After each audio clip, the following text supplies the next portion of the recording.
Winner, winner, chicken dinner. Yung kanto na yun na maraming sasakyan, Commonwealth yun. Along Winston Street sa Quezon City, sa gilid ng arko ng East Fairview Park Subdivision, mahahanap mo to ron. Dito sa branch na to, pwede mag-park ang isang sasakyan, meron ding kainan. In fairness, malinis yung store at yung color scheme, pinag-isipan.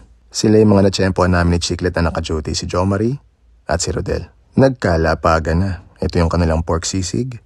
Dito nakalagay yung lechon manok. At syempre, kumuha rin ako ng fried chicken.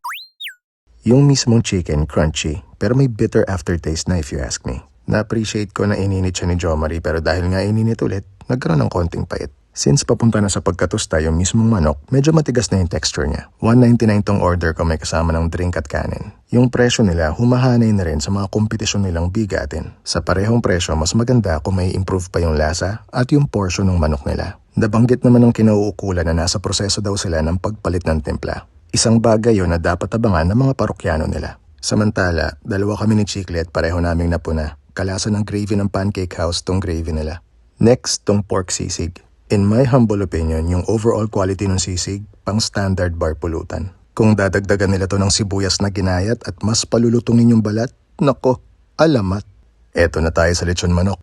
Eto talaga yung ipinunta namin ni Chiclet kaya kami napadaan. Kung sakaling bibili ka nitong lechon manok, hindi mo pagsisisihan. Ang sarap ng pagkakatusta ng balat, yung lasa na nuot sa laman, ang lambot at ang linamnam. Itong sweet roast yung best-selling flavor nila. May konting pagkalasang adobo rin siya. Sa unang lapat ng manok sa bibig, malalasahan mo agad yung tamis ng timpla, tapos yung paminta. Sa dulo mo naman malalasahan yung pagka-adobo niya. Yan yung presyohan. At kung tama yung research ko online, mas mahal to sa Baliwag, pero mas mura naman sa Andox at Chooks to Go. Ito yung mango fruit soda nila. Aliw na aliw ako dun sa mango popping boba. Kung panlasa ko ang pagbabasihan, kalasa siya ng kulay dilaw na ice pop. Ito naman yung kumquat and lemon soda nila. Again, kung ako ang pagbabasihan, kalasa siya ng juicy lemon para sa akin.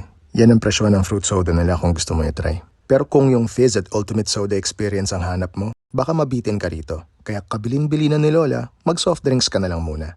Charet! Kasama tong leche flan at butchiron pampasalubong, ito ang lahat ng inabot. Ginising ko yung nanay ko para patikim sa kanya to. Nagulat pa siya nung nakita niya si Dudut sa lalagyan. Dear Papa Dudut, ang sarap ng manok mo. Sarap na sarap sila ni Bakus, as in.